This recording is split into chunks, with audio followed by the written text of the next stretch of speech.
Welcome to You're Grounded. I think language, communication, and translating thoughts to one another through our own perceived experiences is one of our greatest gifts and tools as human beings. Join us every episode and eavesdrop on what we're connecting on, and hopefully our chats can inspire you and your friends' conversations, and at the very least, make you feel more grounded. I'm so grateful to share this conversation with you.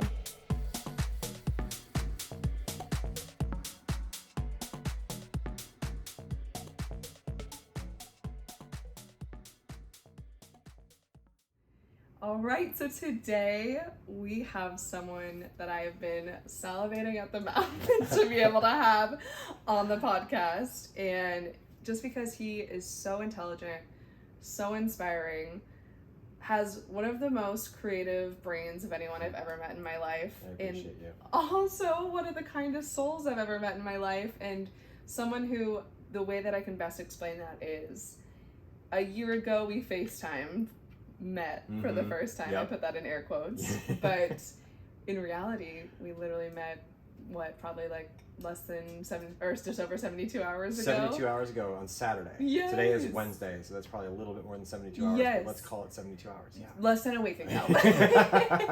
For my non-math brain.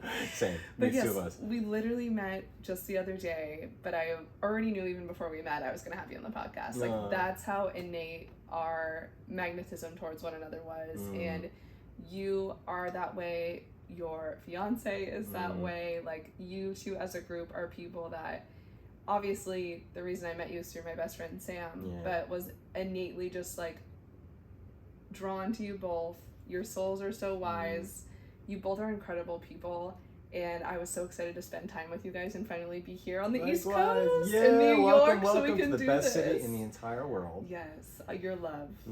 Tell me why you love New York so much. So first, let me start by saying thank you. Oh my God, for having me, and the feeling is so mutual to be here with you, to have met you, to be in the presence of your amazing soul. Truly, truly, truly. Okay, so I'm blushing.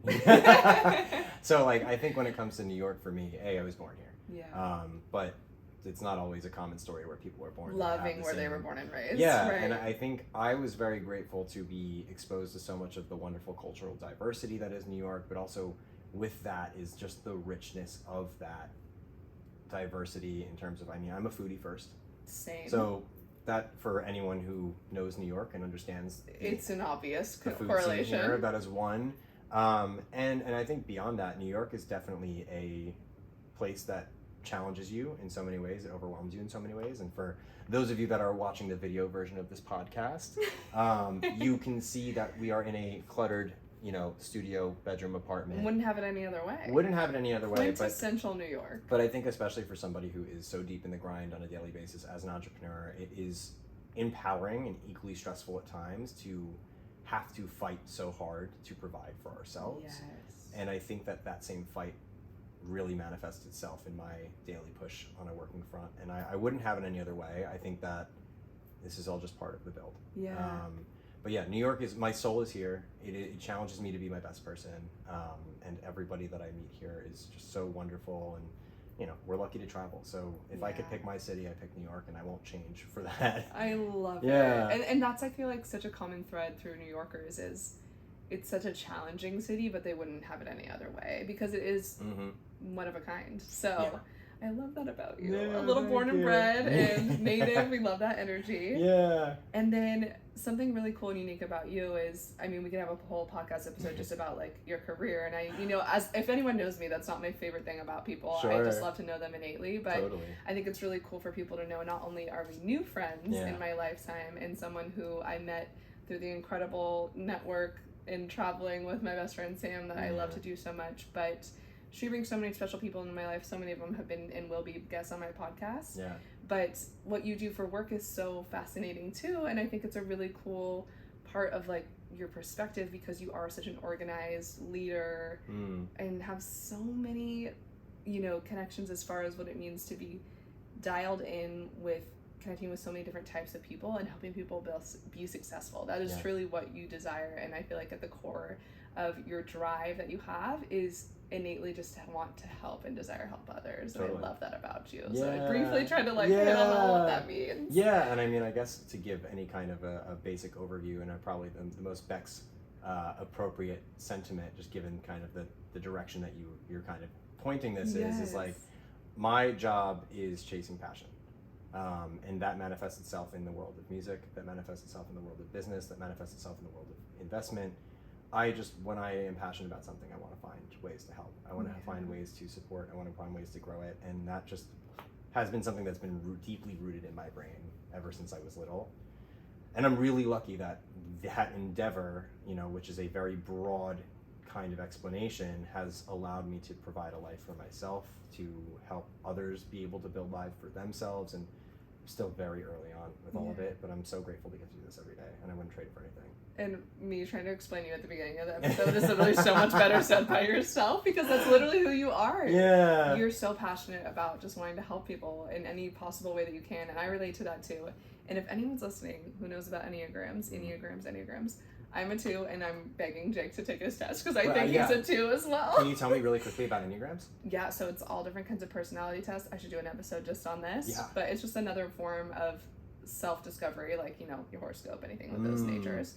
But Enneagrams, I think it's numbers 1 through 12. It might just be 1 through 10. See, this is how little I know about it. But it's not a ranking or rating system. No, not a ranking. It's just like different categories. Right. So like each number represents a different personality strong suit. Yeah. And most people identify with more than one because we all share all of them in some sort of fashion, but one is definitely more strong than the others. So it's really cool to learn about that, and I think you are a giver just like I am. Oh, that's right. Part of what I see myself in you. That's awesome. And vice versa. Well, I think we already have some shared crossover when it comes to human design, right? Yes. That was a really cool discovery. Yeah, my human design, another self-discovery tool. It was bizarrely telling. Yes. And really, really cool. That actually really connects with all of us. Absolutely. Yeah. And basically, like, I love all those things about you. You are one of the most giving, kind people, and you help musicians and artists do what? I help them get opportunities that I feel that they deserve.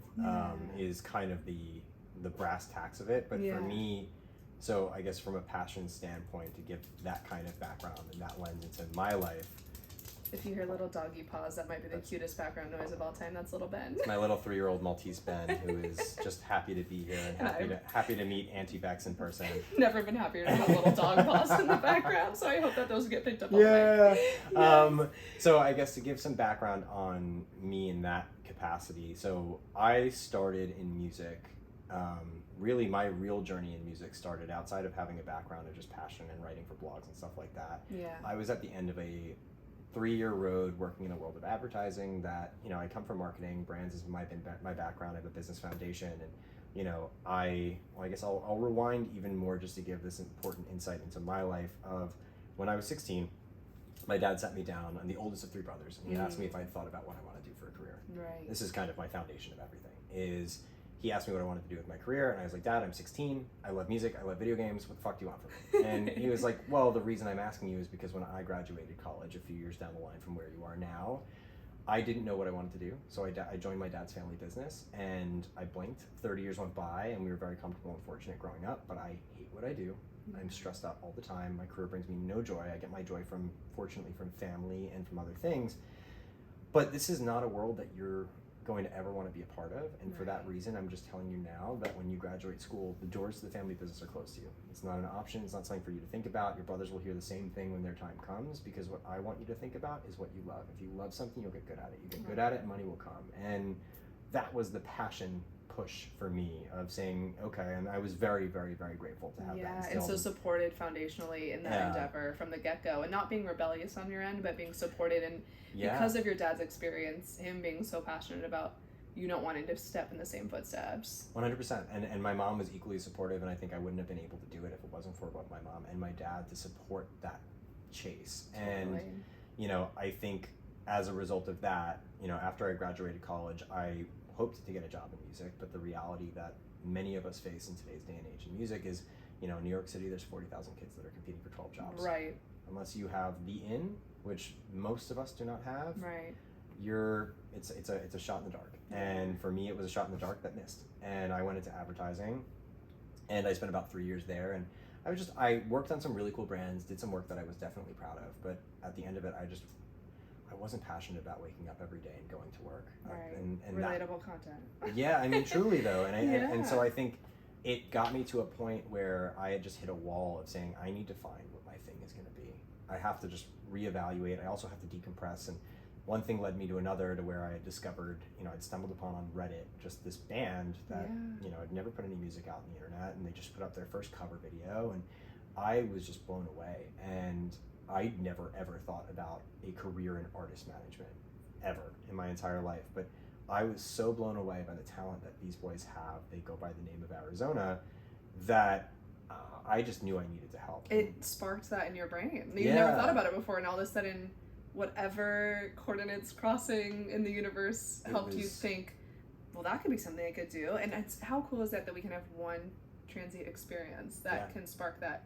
I mean, if anyone's listened to my first episode too, like, I can relate. Like, I had an aura reading, and I was like, oh, my throat chakra, I should do a podcast. Right. You know what I mean? It's like little things like that when you all of a sudden just feel really drawn and are so tied into and aware of your internal gut, or whatever your decision-making factor is, or whatever your inspiration or your passion factors are, the more you can be self-aware of those and in tune with those, who knows what it can lead to.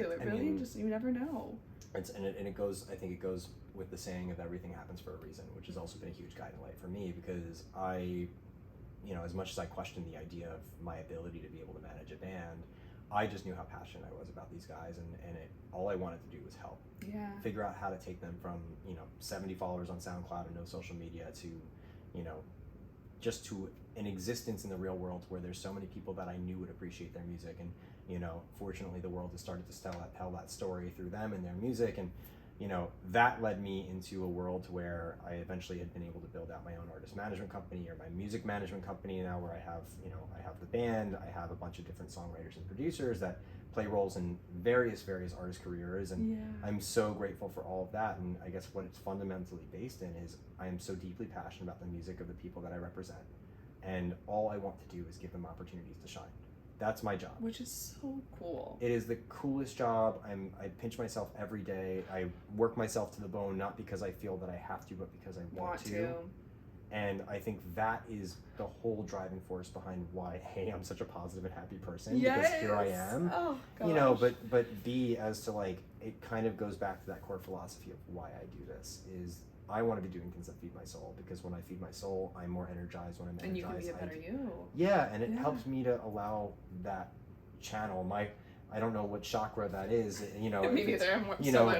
But whatever chakra that is fully channeled, and I'm so fulfilled. All of your channels are aligned. Let's just put it that way. But seriously, like, I could have you on here for 6 hours, hopefully recurring episodes. Hopefully you'll be a return guest, because I could talk to you just about your job, just about your idealisms in life, just about positivity. Like, you have one of those brains that I feel so familial with. Like, it just... you just get what I'm trying to put down. Do you know what I mean? All the time you can elaborate and think as deeply as I want, or even deeper than and I love being inspired by you in that way. So I appreciate that. And I'm also a rambler, so it makes it really easy. But you have one of like the warmest little souls to be around, and I just always want to explore topics with you. So this is the perfect avenue to do it. And one of the things that just stuck out to me off of my topics list that I've curated was, how can I talk to Jake, someone who I feel like is so good at this already, but we can just maybe shed a little light on living a life with intentionality. Yeah. And I feel this is something that I'm always cognizant of, but being in New York City too, it's a really interesting social experiment, right? Yeah. Like passing by hundreds of people a day on the street. Yeah.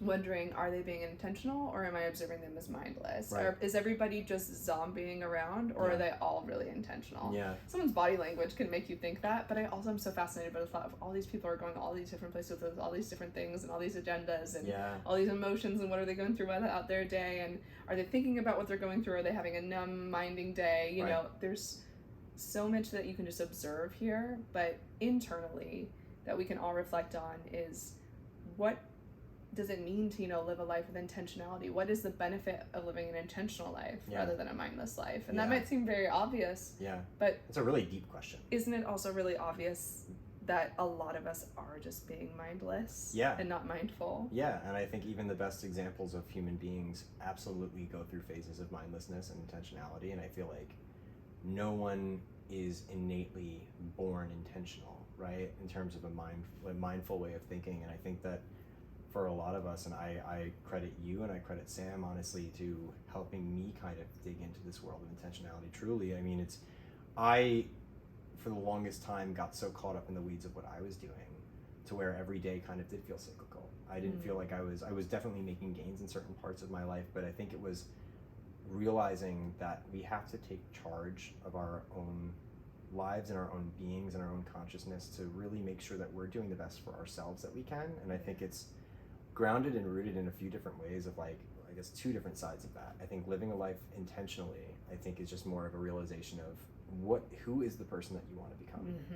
What are the things that you want to do, and how do you want to accomplish what are your that? desires to be intentional about? Right. Like, what are we putting in thought to what we're doing day to day to gain steps towards what we are currently desiring? Because that will always shift and meld as well. Like our desires of what we want to be, who we want to be in ourselves versus also how we're received is an ever-going, ever-evolving process. Day to day, let alone grandeur speaking. Not to mention there's so many dimensions of that question, right? Of that answer of like, you know, I want to be a successful person in business, but I also want to be an amazing person, a good person, a giving person. And I think it's like that intention starts to create an awakening inside of you of, okay, well, what am I doing? Like, what am I doing on a daily basis? Like, just take the pause button, literally. What am I even doing? Just so many people I feel like don't even think about that. Well, what am I doing and how does it affect others? How does it affect me? Well, I mean, you have to break down the word intentional, right? Like, what are you doing intentionally? That meaning, like, consciously. What are you doing to actually set yourself on a path? And I think that so often we get so caught up in the monotony of a day, the monotony of life, that sometimes we just resign ourselves to saying, I'm just going to let the day flow. And I am a culprit of this on a regular basis. Like, one of the things that I am currently intentionally trying to do to better myself is my self-care. You know, because we are, again, as a very passionate person, I don't stop working. Sometimes I skip meals. Oftentimes I skip meals, and I just don't. I'm chained to my desk because I want to be.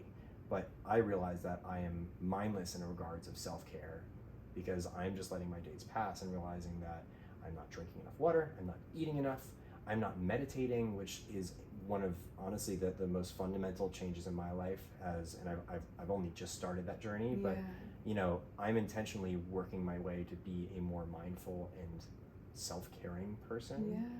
And I think that it's just a matter of setting your intentions and asking yourself, what are you doing on a daily basis to better that intention? And it seems so simple, right? Like, okay, I even think active meditation of reflecting at the end of your day. What has been nagging your brain?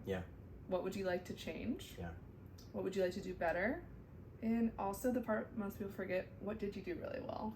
That self-appreciation. And I think just those little tiny baby steps daily or even weekly of like, what worked for me this week? What do I want to get better at next week? Whatever small chunk works best for your brain to grasp. Everyone's different. Like, a month recap, a week recap, a day recap, a half day recap, you know, there's no wrong answer, but just taking that time instead of just being on autopilot, the reflection. And for you right now in this season of life, it's everything's going great in theory, right? Like, there's not theoretically that we can all say like our lives are going great theoretically unless we're being intentional, because then there's always ways that you can be like, oh, I'm not just mindlessly thinking this existence is enough, I can improve.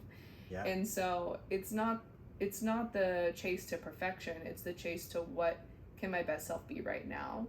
And for you were like, okay, like, business is going great, my lifestyle is, you know, here, there, or that, but I can be even better if I'm looking out better for myself. And that took intention. Otherwise, you would just kept doing what you're doing. And it still is taking intention. Of course. Because like admittedly, I set out on a goal to meditate on at least a daily basis. And I think the reason that and this conversation is even helping me put it more into perspective of, you know, I think that you have to set your intention every day. And then meditation, what that allows you to do is reflect. And have the specific time to focus on it and not just let it fall by the wayside. Versus you go through your day, it could have all the things that it has, all the stresses, all the ups and downs, and then you just keep rolling. And I think that's what mindlessness feels like in a way. Not that anyone is being truly mindless, but more of saying, I'm not reflecting on my intentions and if I'm staying true to them. And I think that's something that I'm striving to do of like, if I feel like if anyone is trying to figure out the path to intentionality, is like all you really need to do is set a clear intention on a daily basis, and then actually allow yourself to reflect on that, whatever that means. Right, because some days you can have an intention and it goes completely opposite, and that is life in itself. You know, you can have the best intentions, but you know your actions aren't always going to be received. You're not always going to reap the benefits, let's say, right away, and that's okay. So I think being able to tell yourself, I can even have 5 minutes instead of just going straight into bed or scrolling on my phone. Not that that's a bad thing, but in conjunction and or taking time to just actually think about what happened today. Or in the morning, what do I want to happen today? Both and or one or the other is better than absolutely nothing. And thinking even scenario based, once you leave your door for the day, how do you want to interact with everyone that you're going to see? Do you want to have a reserved day where you're not going to exert yourself inauthentically to people please? And maybe you're in a great mood and you want to shed that energy on others, even if it's not received. You know, you can know yourself and just have that self check-in is a really good way to put it, of like, how do I want to leave the house today? If I leave the house today, what do I want to do today? What are my goals that I would like to achieve, either personally, professionally, or any sort of combination of the above? I think intentionality and really just design in your life to be able to function in a way that's, of course, like you just gave a perfect example of serving you, that's going to help to serve the entire collective of energy out there in the world. Totally. And I think it all, like, it's even in a fundamental level of like your intentionality just consciously and consciousness of being a person is like knowing who you are and how you want to see the world and how you want to interact with the world around you. Like even days that I feel like I'm probably more mindless than I am intentional, it's like at the very core I'm guided by my gut. My gut is informed by the values that I've grown up with and that I've known that I wanted to stand for. And I got the chills you saying that, because I'm just like, that is an episode in and of itself. It's true. How our foundational values have been built on our entire past experiences leading up to this moment. 100%. And I could talk about that. I know, I'm like, we can't even but stop it in its tracks. But I think to that point is like, I just know that anyone that I come across in my life, I want to leave better than I met them or I found them. And that's why I get you. I love you for that. And I think the quick 10-second synopsis of that side of the story was I was bullied really hard growing up. I knew what it felt like to be an outcast. I knew what it felt like to not be treated well. And I knew that there was no real reason to treat anybody that way. You only leave people worse than how you found them. And I think that in my life, having so many amazing positive experiences over the years, whether that was personally or professionally, just through that gut instinct of saying treat people well, has allowed me to have a lot of wonderful moments in my life as a result. And I think that that's like, you know, that's an intention that I'm unconsciously setting just based on how we're programmed. Right. And because you've seen the benefits of that fulfillment, and it's not even about, it's so much less about you than it is for what they're gaining, but it also is just like, oh, this serves me. So totally. This feels right. This is authentic to you. You get to give to those others in the way that intentionally speaks to your character. Because none of these things matter. Let's think, like, we're so insignificant. This podcast is insignificant. I'm insignificant. I can say that. We're a floating speck of dust in the universe that we're now seeing photos on the Hubble telescope of how truly small we are. On the blip of time, let alone space. But, so none of this matters, but there's not going to be, I mean, whatever you believe in, a karmic record, anything, any sort of trace of how you treat individuals in this lifetime that we're remembering. I'm getting really woo-woo about spectrums and lifetimes. But what I mean by that all is to say, you could be the biggest dick on the planet and the biggest asshole on the planet, and it doesn't matter any less than it is being the best person on the planet. I won't even give an example of who that would be. Like,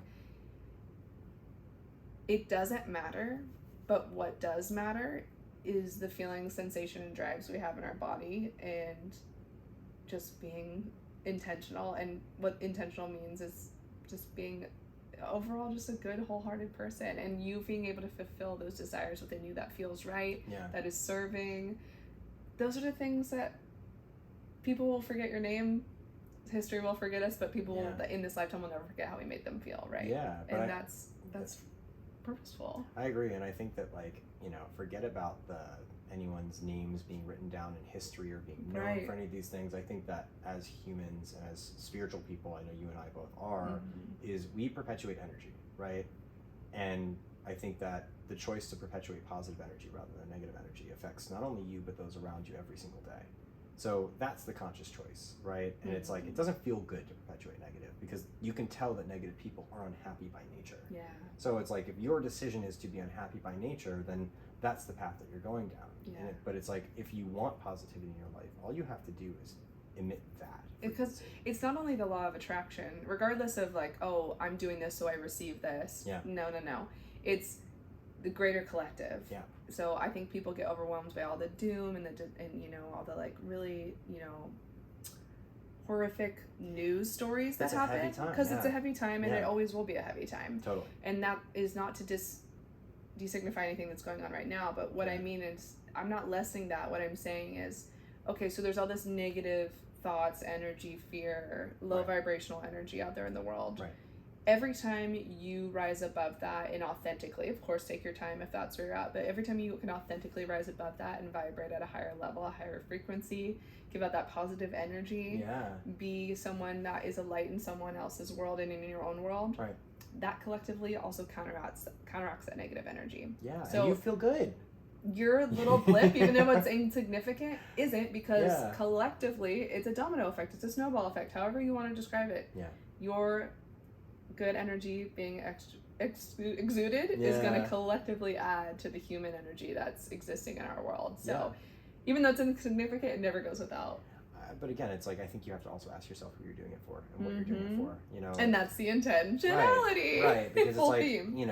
I don't, when I meet a lot of people on a daily basis, just because networking and meeting people is a huge part of what I do and a passion point for me, but I can't tell you the amount of Zooms that I've been on to where, we open and join the Zoom and I see somebody who's kind of just like not at their highest point in the day. Right. And just by having a really positive and energetic, and appropriately energetic conversation, you watch how their entire mood can change and their entire, like their whole aura, everything that they feel. It's just like, that was a great meeting.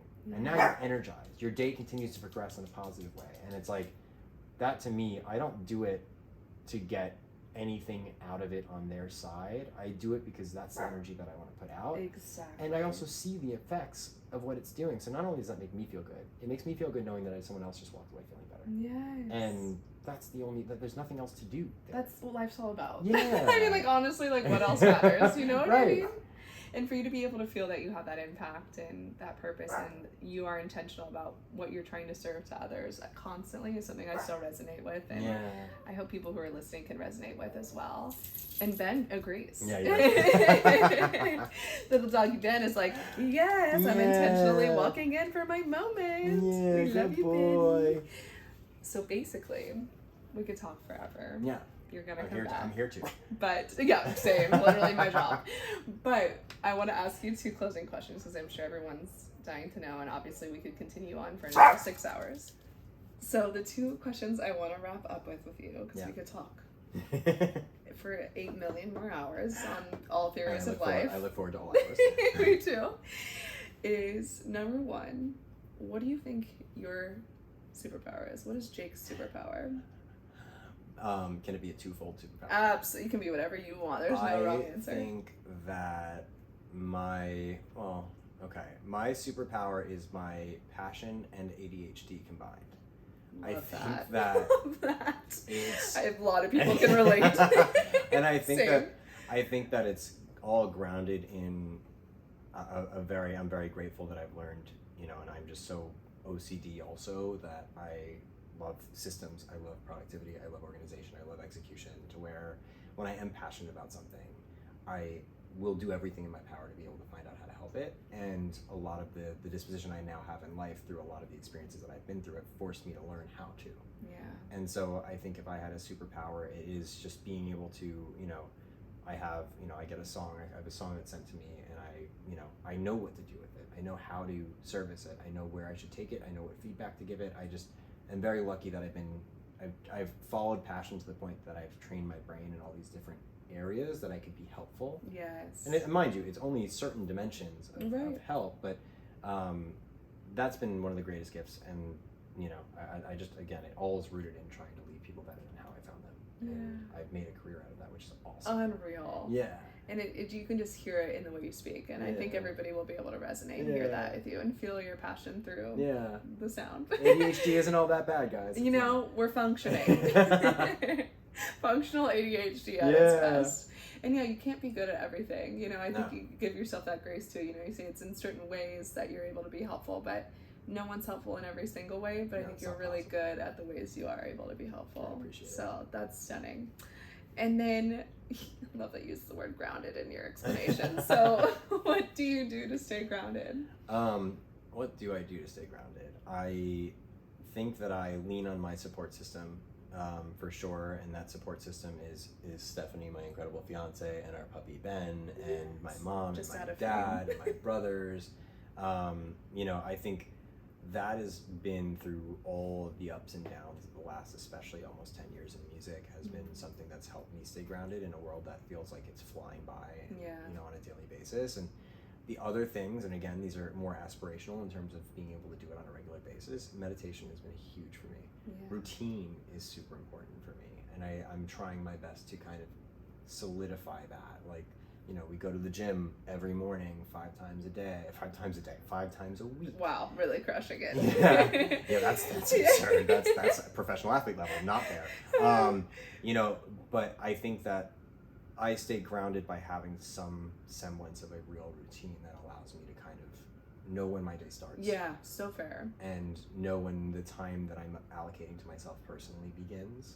And that's hard, and it's a working process. It's a working process, but I think that it all starts with intentionality, right? God, you're good at that full circle. God, I didn't even have to lead you up to that one. You got there all on your own. Well, again, it's so hard for me to hit stop because we're both ramblers, we're both talkers, we're both passionate, we're both spiritual. This flew by, it felt like 3 minutes. Literally that, and I hope it did listening too, but I'm so glad that we could spend this time together and you be here and beyond. And so thank you for so having much. me too, Bex. This was so wonderful, and I look forward to the other 8 million hours of conversation. Gorgeous, me too. And some will be recorded. Yes, definitely. Thanks for listening to this episode of You're Grounded. Make sure to share this episode if it resonated with you, and rate this podcast on whatever streaming platform you like to listen from. Make sure you follow us on Instagram, YouTube, and TikTok. All social platforms are titled You're Grounded Pod. Until next time, stay grounded.